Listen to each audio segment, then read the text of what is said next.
This is Business, Equity, and Opportunities. Hi, and welcome to Business, Equity, and Opportunities. I'm Scott Sander. If you've ever considered starting your own business, be it a cafe, a grocery store, childcare, working for yourself in the trades, maybe the supplier of the next big thing, or maybe you're someone with a vision and resources and like getting entrepreneurs together with funding. Whatever the case, this is the show for you. We tell 7 entrepreneurial stories each week. From getting started and gaining access to capital to then running your business day to day. We hear from regular contributors who cover the weekend business and experts at managing money who talk about accounting and bookkeeping. We have a weekly industry focus and wrap things up with some inspiration in a success story. We're here with a new show every Sunday on Wish TV. You can catch us live streaming at wishtv.com. We post each of our 7 weekly segments from all of our shows on our website, beoshow.com. Watch them and share them and scan the QR code with your phone that's on the screen right there. It'll take you right there. While you're there, listen to our Business, Equity, and Opportunities podcast and subscribe to the weekly newsletter we put together and then update every Tuesday. Now, let's get to the business of business. Here's what's coming up on today's Business, Equity, and Opportunities. InnoPower's Emil Ekiyor has tips on gaining access to capital. Learn about the upcoming Indiana Small Business Expo. Kimberlee Ray from Fifth Third Bank talks fraud mitigation. We go to a Terre Haute business providing childcare before and after school. Our industry focus is on cybersecurity, and we visit an oasis in an Indianapolis food desert. Let's get started with the story of Me Café. It's known for its premium loose-leaf teas and sophisticated atmosphere. Oh, and the star power of its owner, Indiana Fever Hall of Famer Tamika Catchings. Me has also earned honors as October's Certified Vendor of the Month from the Indianapolis Office of Minority and Women Business Development. We talked to Catchings about the transition from the court to the cafe. This is Business, Equity, and Opportunities. Getting started. We are at Me Community Cafe. This is our second location. A lot of people know about our first location down at 22nd and Talbot, Me Café Indy. Second location here at Me Community, we opened up in April 2021, and then our third location we opened up in January of this year. Well, each one is definitely unique. What I love about this one is my sister and I, we founded our Catch the Stars Foundation, which actually next year will be our 20th year. But this is right smack dab in the middle of a park. So we have basketball courts, you guys know I love it. Basketball, tennis, we have a splash pad, a state-of-the-art playground back here, amphitheater in the back. So there's just a lot of opportunity. We serve kids. One of the big things with Me Community Cafe and with all of our cafes is really being able to hire young people, have their first opportunity right here in their community they can walk to, and I think this is a great place for us to be. Yeah, we're super excited. I think it means a lot just when I look at our team and our staff and where we've come along the journey. I mean, 2016, 2017, I took over Me, and so in 6 years we've been able to grow into 3 locations. We've had and hired over 100 employees that have served our community, and I think when you just look at the path and the trajectory that we've been on, it's been great. Being Vendor of the Month, especially here, is a nomination from so many great people, including our mayor, Joe Hogsett, and so I was just super excited about the opportunities that we get.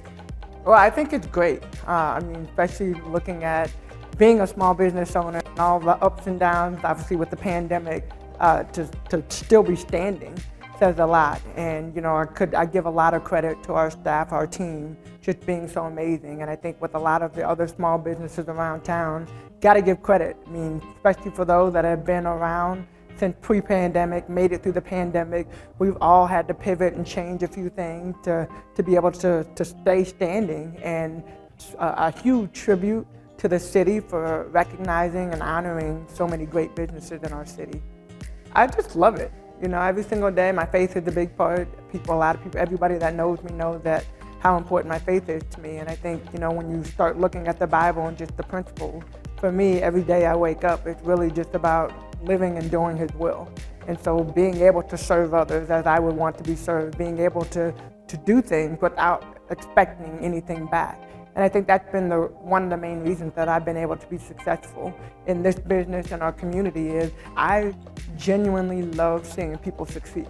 And if I can have any part, any little piece in helping them get to that next level, that's so important to me.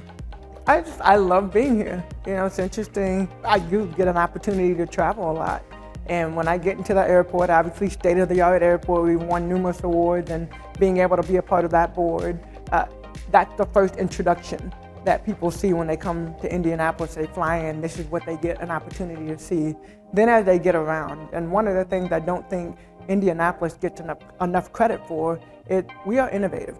You know, you see so many different things going on. You know, I'm working on a lot of different projects, and everything that I'm working on, for the most part, has to do with our young people and being able to provide opportunities, being able to provide spaces, things and areas that they can go to be safe.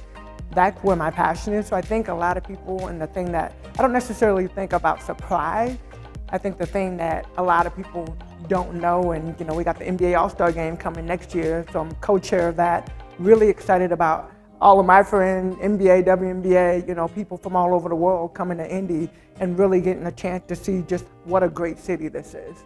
Well, a lot. Coming up here in this space, we actually are going to be launching our new bottle tea line.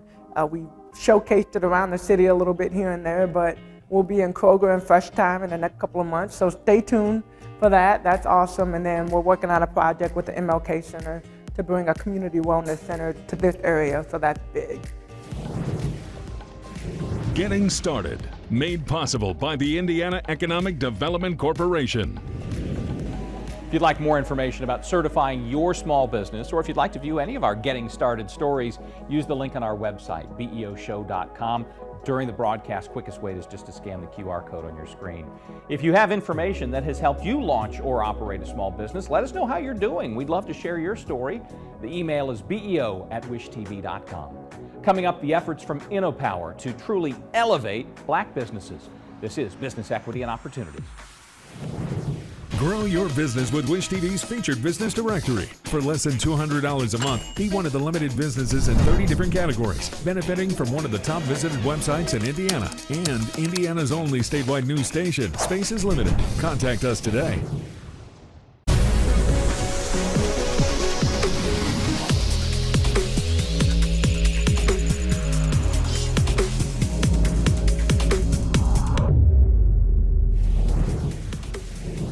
Welcome again to Business Equity and Opportunities. I'm Scott Sander. Time to talk accessing capital. InnoPower Indy has long been a champion of minority businesses. Its latest venture is another way to elevate Black-owned businesses with startup capital. We talked to Emil Ekiyor, founder and CEO of InnoPower. This is Business Equity and Opportunities. Access to capital. Most regions, most communities, most states are only as good as the new businesses they create. New businesses and startups drive economic development all over the country. So as a state, as a region, one thing that we've been all focused on is how do we create new Black businesses that end up living past what data says. Data says 8 out of 10 Black businesses shut down after 16 months. So how do you help businesses live longer than that? How do you create an environment that supports startup growth and sustainability of these businesses? Post George Floyd, we've seen so much activity around supporting Black businesses, but we haven't built the infrastructure that allows businesses to understand where they plug in. So if I have an idea to start a business or have a very new business, where do I plug in to think through, can my business make money? Right, bottom line. Have I created an idea? Have I created a business that can actually generate revenue? So establishing that initial flow for businesses, that initial infrastructure so I can plug in and think through my idea for Black businesses. So whether you're a side hustle and you're looking to create a formal business, whether you're a college student coming out of college from one of our universities and you want to launch a venture, whether you're an existing business and you've just been struggling, where do I go through to think through this idea? So our partnership with Elevate Ventures for the Elevate Origins programs allows for businesses to plug into that infrastructure, just to think through, can my business make money? Once you go through that initial phase, most businesses now have to go out and raise money because now I know I can make money. Now let me build a team. Let me just go through the process of understanding who my customer is, how I meet them, so I can start generating some revenue. The initial investment you need when you have that idea, most businesses have what they call friends and families. So you go to a friend, you go to a family member, you raise the initial dollars you need so you can start working on your idea, because that is the most risky investment when it's just an idea, it's so young. So most investors don't invest in ideas. So we've been down this road with the state, with philanthropy, say whose role is it to support Black businesses who may not have the dollars that come from friends and families? Where do I go to get this initial dollars so my idea just doesn't die? So we've seen so many Black businesses just falter at that stage. Just because I can't have access to the investments because it's so risky, the banks are not giving dollars, the venture capitalists are not giving dollars in that area. So as a state, as a community, we're saying we have a responsibility to help spark the entrepreneurship in our community, but we have a gap in our ecosystem because for most Black businesses, those initial friends and family dollars don't exist. So again, with Elevate Ventures, with Sagamore Institute, with the Indianapolis Foundation and other entities coming together to say, how do we create a fund that allows us to support those initial friends and family dollars, that early startup? How do we support them knowing that if we can create support in this stage, then we accelerate the number of Black businesses we have because more businesses have been birthed. So the initial engagement as far as your idea, can your idea make money? Now you know your idea can make money. Now you need a small influx of dollars so you can take your idea and start the process of making money. That partnership and that is called the Origins program with Elevate Ventures, which again involves InnoPower, Sagamore Institute, Indianapolis Foundation, TechPoint. A lot of these entities coming together to say, let's create this environment that really promotes startup, and let's fill the funnel at the very beginning. Let's get as many businesses as possible in that early stage so we can start growing our business in an entrepreneurial environment. So the access to capital is key, but it's understanding where in that business life cycle does that capital really come into play, where is it needed the most?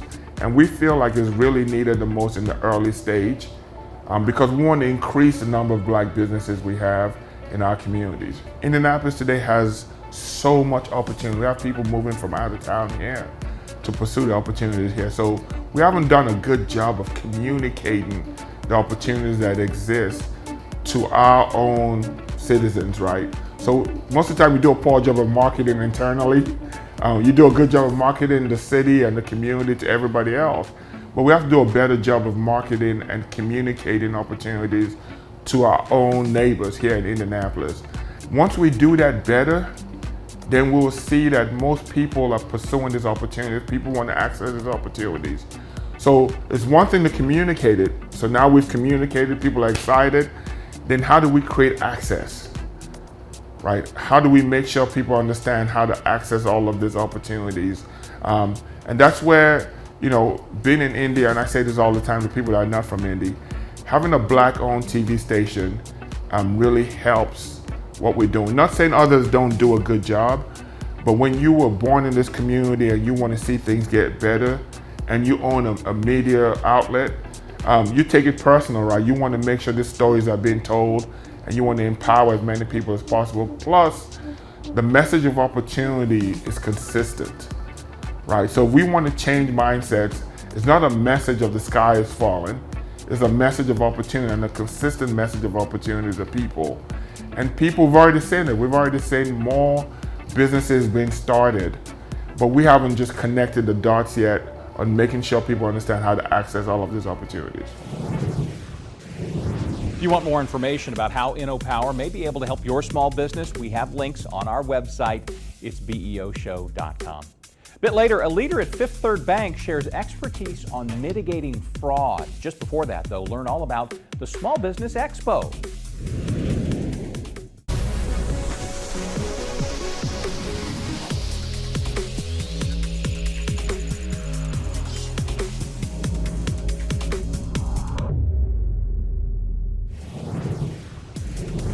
We always have an eye on current events for you here on Business Equity and Opportunities, watching the week in business. The state says there are more than 500,000 small businesses in Indiana.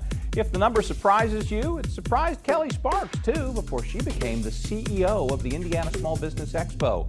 The mission is to connect all those entrepreneurs through a host of monthly and annual networking events.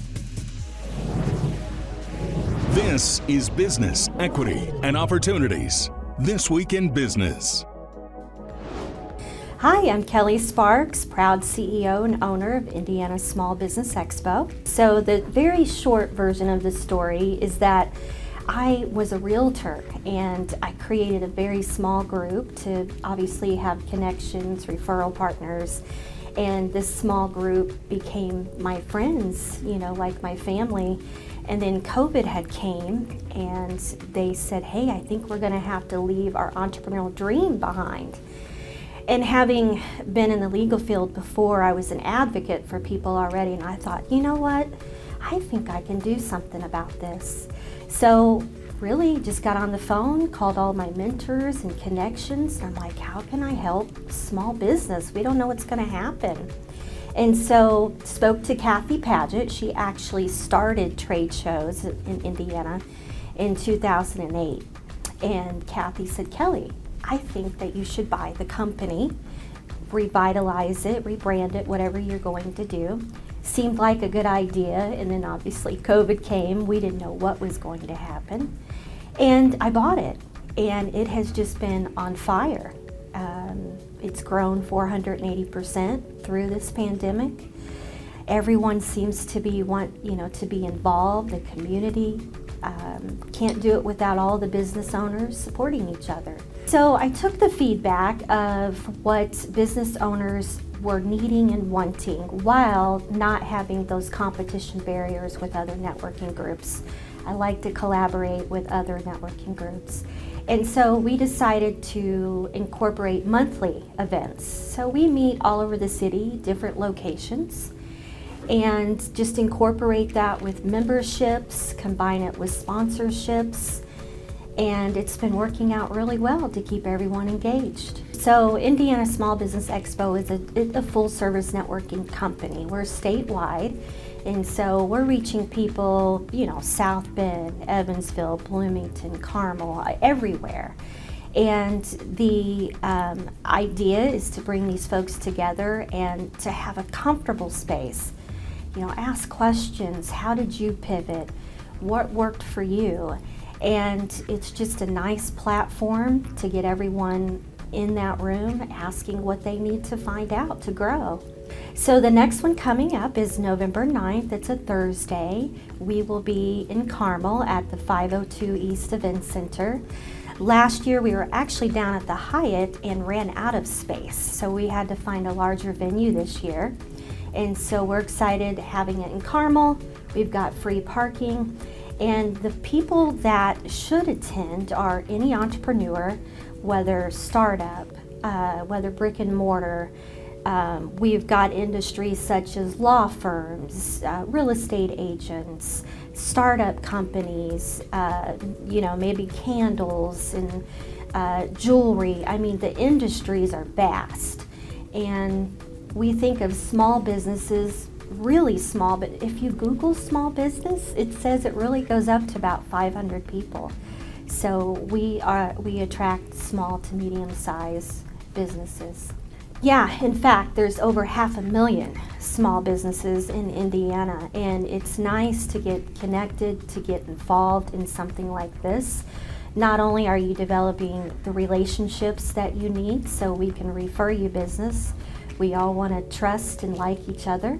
And so I've created a platform for various budgets, various marketing needs. If a business wants to come and speak at Expo or be a keynote speaker or even host one of my monthly events, we offer those platforms. The attendees can come. The show is from 1 to 7 and it's a full day. It's, booths and vendors, keynote speaker. Down the hall, we'll have breakout sessions such as workshops, other speaking sessions. So if someone's on the cusp of wanting to leave their 9-to-5 or start a business, this is the place to be. There's hundreds of connections and conversations to be made on that day. You know what? I know what it feels like. I didn't grow up with the best of circumstances. My father was a contractor, and I know what it's like to wear both hats, to run a business, to be an entrepreneur. It's hard, and we need a support system. And while this started out just wanting to serve that small group, this sort of fell in my lap, and then it became a calling, and now it's still a passion. And from what I understand, because they attend my events or expo, their business increases 10 to 20%. So it's working, and I love the success stories. This Week in Business is made possible by InnoPower. The Indiana Small Business Expo 2023 Trade Show Conference is set for Thursday, November 9th from 1 to 7 in the evening. It'll be at the 502 East Event Center in Carmel. To become a member or sponsor the expo or attend the conference, the link is at beoshow.com. Also this week in business, the competition to find the coolest thing made in Indiana. It's back, the event for companies that make all kinds of things. Nominations close soon. The Indiana Chamber of Commerce is accepting them through Tuesday. It's free to enter, and the winner emerges from a Hoosier Hysteria-style tournament bracket. Also in October, the Small Business Administration is hosting its second annual Cyber Summit. Sessions are each Wednesday of the month. For links and more information, you know where to go, beoshow.com. And if your business has an event that you'd like us to mention on our show, send us an email 3 weeks ahead of time, beo@wishtv.com. Coming up, we visit a child care in Terre Haute. Before that, though, accounting and bookkeeping with Kim Ray.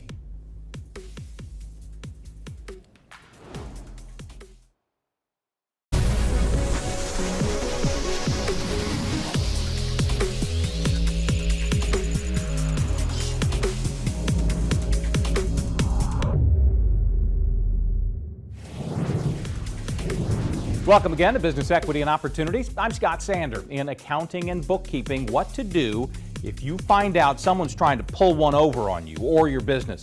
We asked Kim Ray from Fifth Third Bank how to remedy such fraud problems, or better yet, prevent them in the first place. This is Business Equity and Opportunities, accounting and bookkeeping. Fraud could be where the fraudsters are trying to basically get money out of your account some way, right? And so, you know, over the years, we've just seen like the check fraud is just like out the roof. It is really running rampant, as well as electronic fraud. So what that means to you, there could be a financial impact as a small business. So you want to find ways to protect yourself the best you can when it comes to fraud. I would strongly encourage you, I know a lot of CPAs and things like that, they talk about like internal controls that you can put in place to manage your business. So definitely would, and when it comes to internal fraud, you do want to look at those processes that you have in place currently to make sure that you have the right controls in place internally. Some different types of fraud that you need to be thinking about. Number one is check fraud. There are so many different ways that the fraudsters can create fraud on your account. Number one, they could take a legitimate check that you've written and remove the payee's name and put their name in there, and then go cash that item. They could, you can buy check stock anywhere, Staples, probably Amazon, wherever. And so they can just, as long as they have your account number and the routing number, they can just create checks on your account. And as they come through the bank, then they're obviously perpetrating fraud on your account. When it comes to ACH, very similar to check fraud. If they have your routing number and your account number, they can take that information, pay their cell phone bill, pay their light bill, whatever, just by having your account number and your routing number. Here at Fifth Third, we offer solutions that help mitigate that fraud. Number one is check positive pay. So we do a matching service where you tell us what checks you've issued, and as those checks come into pay, we match them up. And if they're all good, if everything matches, that's great. If it doesn't, we'll let you know of those ones that don't match, and you tell us if you want us to pay those items or not. Same thing with ACH positive pay, that would catch the ACH debits on your account. You would get a report from us daily that says, these are the ACH debits that are trying to clear your account. Let us know if you want to pay them or not. You should always go back to your system, the source system, meaning you have to reconcile your account to find out if something's legitimate or not. And that's how you would compare that and make sure that that is a legitimate check by referencing your own records to identify that. You can leverage your banker for so many things. It doesn't always have to be about banking per se, but they have information that they can share, such as like trends in fraud or things like that. So you should have a very good relationship with your banker for sure. As you evaluate your account structure, if there are accounts that you don't, where there's no checks to be written, the bank has a solution called check block where they could just block all checks, meaning you don't have to do anything to manage that solution. You just sign up for it, and as those checks come in to pay, they're automatically blocked. So I always talk to my customers about how do we get rid of these checks, because elimination of checks will help certainly mitigate, the check fraud piece, right? And just the other thing is that you can do is daily reconciling your account. You need to know like what's clearing your account, because if you don't have a service like Positive Pay, you would see some of the activity. If it's fraudulent activity, you would be able to identify that immediately versus going a whole month without identifying that and someone's taken some resources from your account. So I would say those are the two most important things that you could do additionally as a best practice to manage that. I take that very seriously in the fact that I know that I'm helping someone, with their company goals, their personal goals, and just protecting them and their family. So I just take that very seriously and always want to educate my customers on anything related to fraud or cybersecurity. Anything I know, I also want to pass that on to them so they are well versed in those subjects. You can see all of our accounting and bookkeeping segments, including important ones like this one, at beoshow.com. Scan the QR code that's on your screen. While you're there, sign up for the newsletter that we update every Tuesday. Subscribe to our Business Equity and Opportunities podcast. That'll let you listen to our contributors on your schedule. Later this hour, our industry focus recognizes National Cybersecurity Month. Before that, though, before and after school childcare in Terre Haute. This is Business Equity and Opportunities. Every business is unique, and every business has a target audience. Circulus Digital Media can help you connect and grow your customer base with turnkey digital solutions that are nimble to reach a customer base that spans the globe. Pinpoint a specific audience down to the smallest details. No matter the size of your business, put Circulus Digital Media to work for you and get results.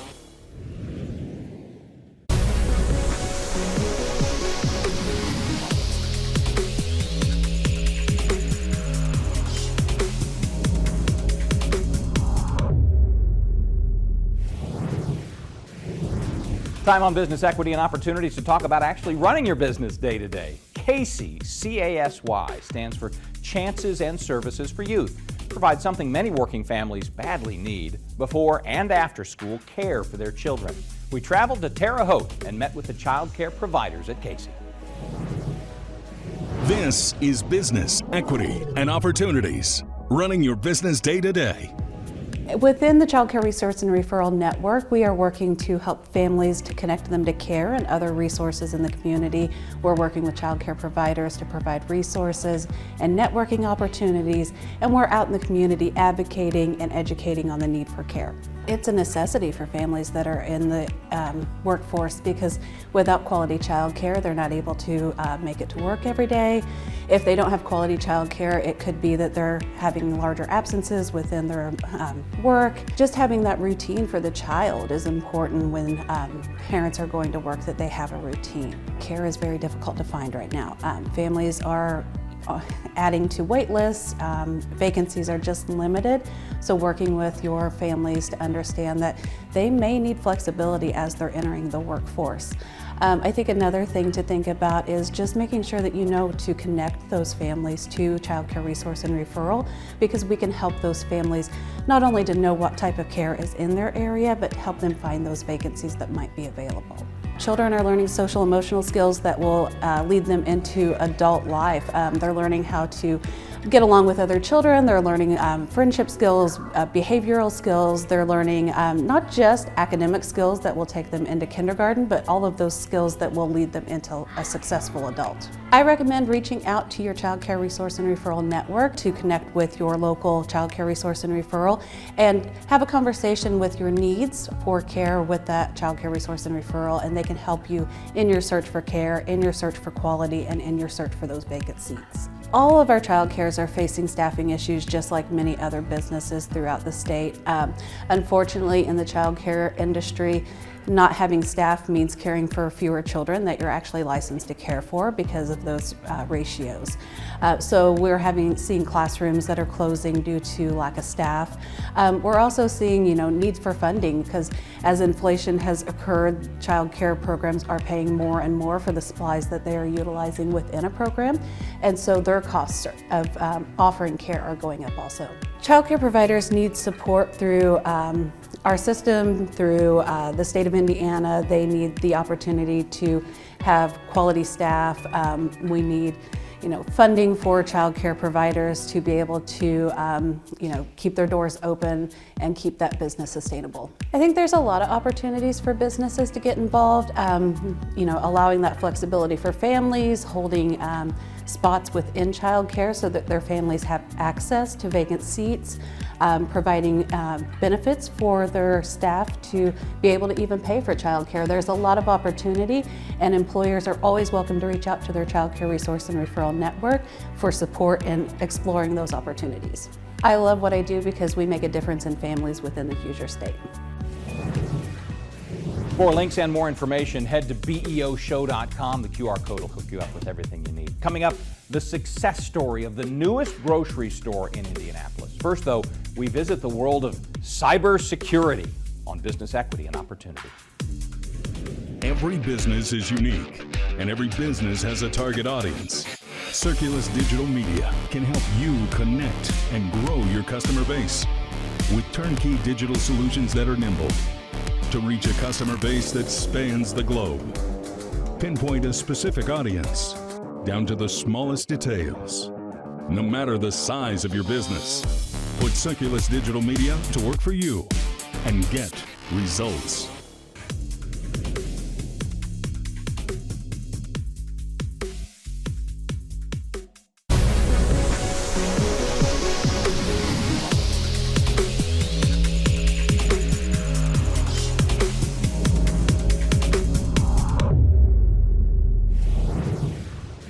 Welcome again to Business Equity and Opportunities. Time for our industry focus. October happens to be National Cybersecurity Month. Fitting time to speak with an expert and a Business Equity and Opportunities contributor, Jeremy Miller of Lionfish Cybersecurity. This is Business Equity and Opportunities Industry Focus.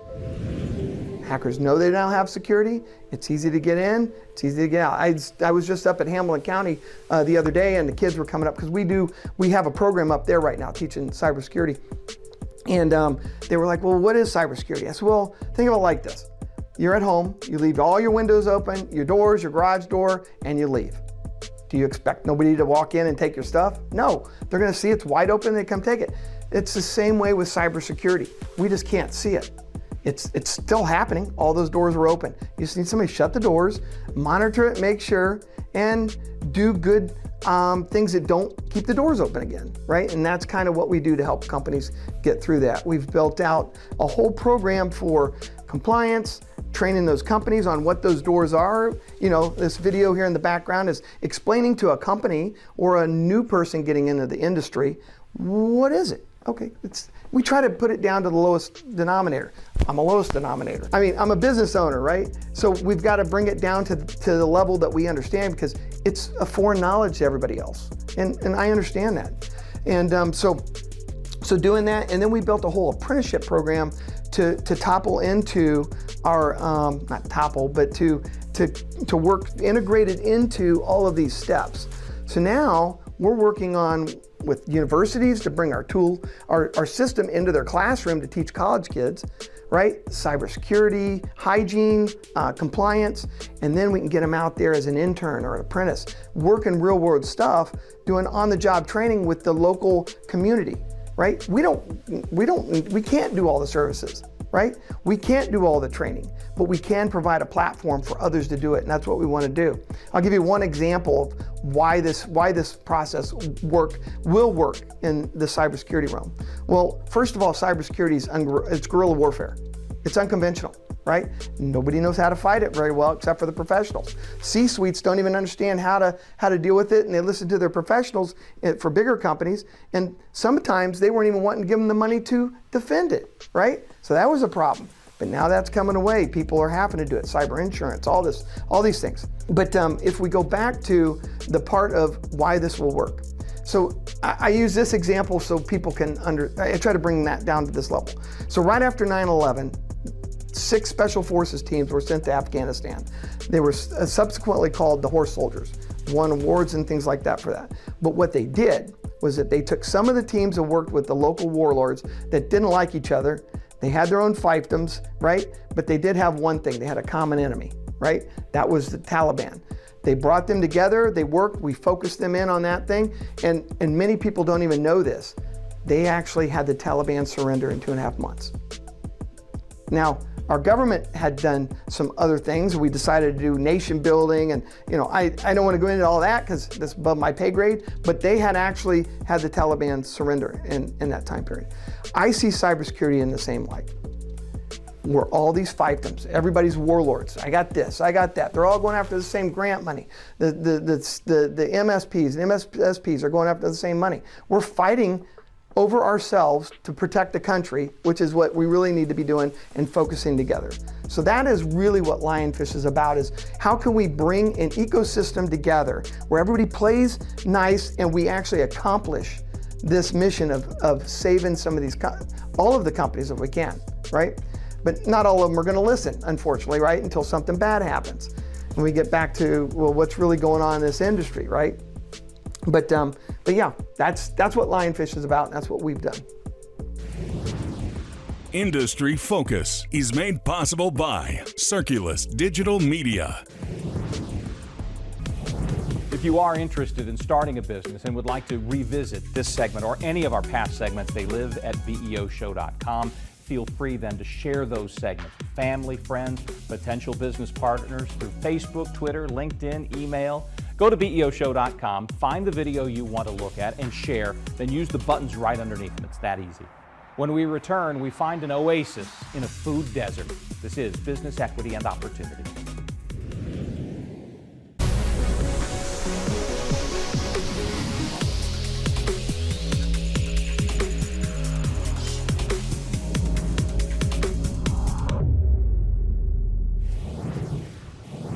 It is time to wrap this hour up with our success story. Lifelong best friends, Marcus Williams and Michael McFarland, share a special connection to what would become the site of the brand new Indy Fresh Market. They grew up in the community, spent time in their childhood playing on the very ground that is home to their new dream of offering fresh, healthy food and more in an area that badly needs it. This is Business, Equity, and Opportunities. Success Story. We've been friends since like 5th grade, 6th grade, gym class, going to school with each other, riding bikes in the neighborhood, Grew up all the way to about 18, 19, Mike went to the military. I started doing electrical work, and we came back around when he came back from the military and just started Wall Street Convenience down the street, so. We just recognized the need for the basic necessities in our community. I had been in the military and I had seen, different communities around the world that had less amenities than we have, and they were able to provide their communities with grocery stores. So I didn't see why we didn't have one in our neighborhood. Staying focused, staying determined, and staying positive. Those are the 3 things that just kept us afloat. Because it's a lot of obstacles and speed bumps along the way, so we had to stay focused the whole ride. So we got a lot of support from Cook Medical and our consultant, Joe the Grocer.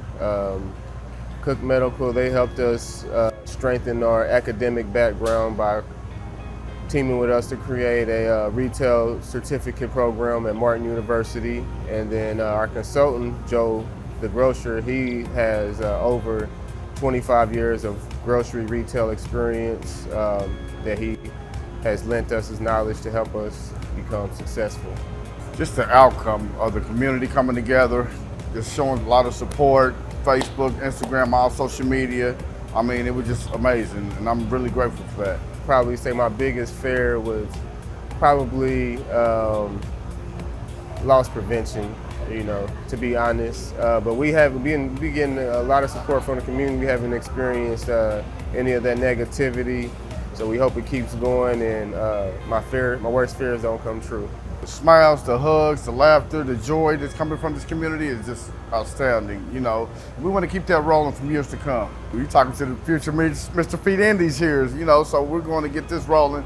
Every food desert in Indianapolis, we're trying to cover that and combat that. So, well, with this community, most people, and in other food deserts, most people do their food shopping at gas stations, which is crazy and unfathomable to the normal person. You know, but that's the situation that most people in this community were in before we came and brought this establishment to life. I think we overemployed, you know, so we just love to keep it coming because a lot of people's mothers are coming in, to get the kids jobs and employment. You know, we try to do the best we can to split the hours up, you know, make it fair for everybody. So, yeah, definitely are. I love the support that we've been getting from the community. Everybody that comes in here loves the store. We had a couple people cry when they, you know, telling us how they felt about the store. So just not wanting to let the community down, and, you know, wanting to make my children, my family proud. So that keeps me going and gives me something to wake up to every day. The personal effect is just keeping this community proud. Like Michael said, you know, our families, you know, they're proud of us every day that we're coming in here. They know we're tired. They're calling us, just checking on us because we're working long hours, you know, sun up to sundown. But I'm determined. We're both determined to make this thing work. So that's what's keeping us floating.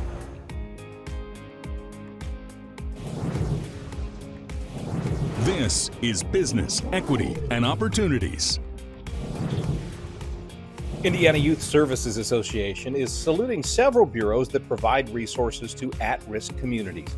Each month, Wish TV highlights a different youth service bureau. Today, we meet representatives from Reach for Youth and Moorhead Community Resource Center. We're an agency that was started in 1974 by a group of parents who had children that were starting to get into trouble, and they needed some mental health services. So instead of providing services that were very successful in getting them into school again, we wanted to do something that would really help reduce their likelihood of getting back into trouble.